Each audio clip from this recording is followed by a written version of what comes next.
You woke up this morning with a scratchy throat, maybe a headache too. So you walked to the medicine cabinet, grabbed a pill, and swallowed it with a glass of water. You didn't think twice about it. You never do. But that one small tablet holds something your ancestors would have literally killed for. The story of how humans survived sickness before that pill existed is stranger and darker than anything you learned in school. 50,000 years ago, getting sick wasn't just uncomfortable. It was a death sentence, unless your tribe did something about it. And what they did will change the way you see medicine forever. Let's start with something that should be impossible. In 2017, researchers excavating a burial site in Shanidar Cave in northern Iraq made a discovery that rewrote what we know about Neanderthals. Quick refresher. Neanderthals were our ancient human relatives who lived across Europe and Asia until roughly 4,000 years ago. Inside the cave, they found the remains of a man who had lived to around 40 or 50 years old, remarkably old by Neanderthal standards. But what shocked the scientists wasn't his age. It was the state of his bones. His right arm had been amputated. He was partially blind.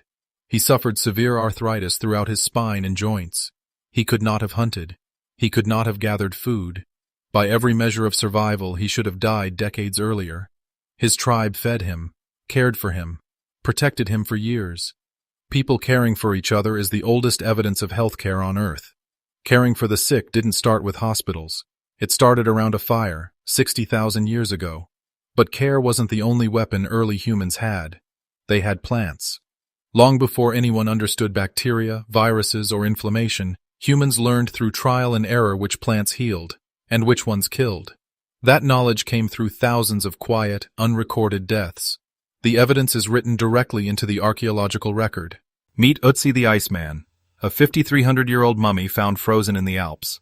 He was carrying a medical kit when he died. Inside it were 2 pieces of birch polypore mushroom, strung on a leather cord. For years, scientists didn't understand why he carried them. Then they analyzed the mushrooms. Birch polypore contains compounds with antibiotic and anti-inflammatory properties. Ötzi also had intestinal parasites, and the mushroom he carried has shown anti-parasitic effects in modern studies. He wasn't carrying those mushrooms as decoration. He was treating himself. But Ötzi is only 5,300 years old.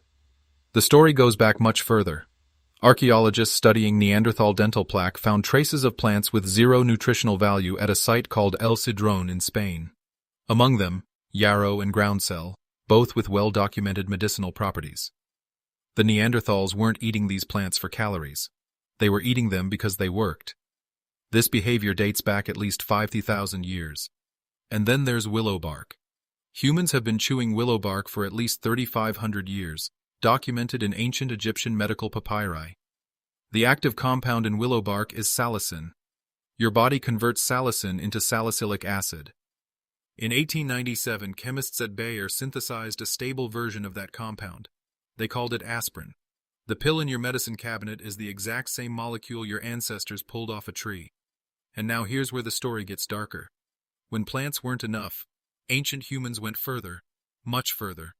In 2018, researchers studying a Neolithic skull found in Spain made a discovery that shocked the medical world. The skull, roughly 5,000 years old, had been cut open, not by injury, but by a human hand using a stone tool.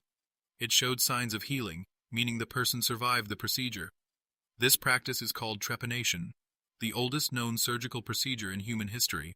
It's been found on every inhabited continent on Earth. Skulls with cut-open holes, some healed, some not, have been found in Peru, France, Russia, China, and across Africa. The oldest known examples are over 7,000 years old. So what were they actually treating? Researchers believe it was used for severe headaches, seizures, mental illness, and skull fractures, anything that seemed to involve the head.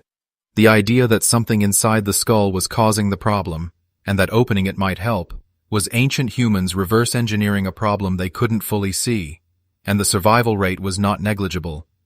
Studies suggest somewhere between 50 and 90% of Neolithic trepanation patients survived, based on bone regrowth around the cut edges. These weren't botched attempts. They were practiced procedures, passed down through generations. But there was always someone in charge of all this, someone who knew which plants to use, how to cut a skull, and when to do it. The shaman. In virtually every hunter-gatherer society ever studied, there's a single figure standing at the intersection of medicine and the supernatural. The shaman, or healer, or medicine man, was the most critical specialist in the entire group. Where a hunter's knowledge kept the tribe fed for a week, the shaman's knowledge could keep them alive for a generation.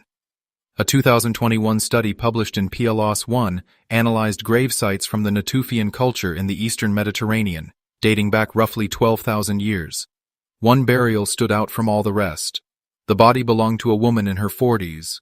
Buried with her were the remains of over 50 tortoise shells, along with parts of an eagle, a leopard, a wild boar, a cow, and the foot of a human being. Researchers concluded she was almost certainly a shaman. The most carefully buried person at the site was the healer. These people weren't just mixing herbs, they were the living memory of their entire community.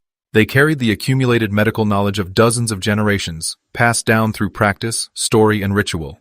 Lose the shaman, and the tribe lost its entire medical library in a single death. And then there was fever. Modern medicine spent decades trying to suppress fever aggressively. Ice baths, medications to force the temperature down. It turns out that was wrong. Fever isn't your body malfunctioning. It's your immune system turning up the heat to kill pathogens that can't survive it.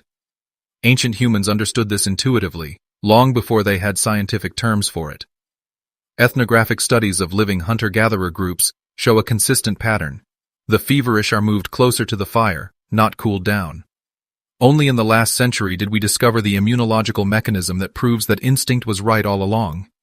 Your ancestors didn't have germ theory, but 300,000 years of dying from infection taught them exactly what worked. Here's what makes this quietly devastating. Researchers estimate roughly 25% of children in ancient hunter-gatherer societies died before age 5, mostly from infection and disease. And yet, the species survived. Because of the birch mushroom and the willow bark, the shaman and the trepanation, the tribe that refused to abandon the man with no arm and failing eyes in Shanidar Cave. The next time you swallow an aspirin, you're completing a line that stretches back 5,000 years. To someone crouched in a cave, chewing tree bark, not knowing why it helped, only knowing that it did. We didn't invent medicine, we inherited it. And somewhere out there, our species is still doing exactly what it's always done, testing, failing, remembering, and passing it forward.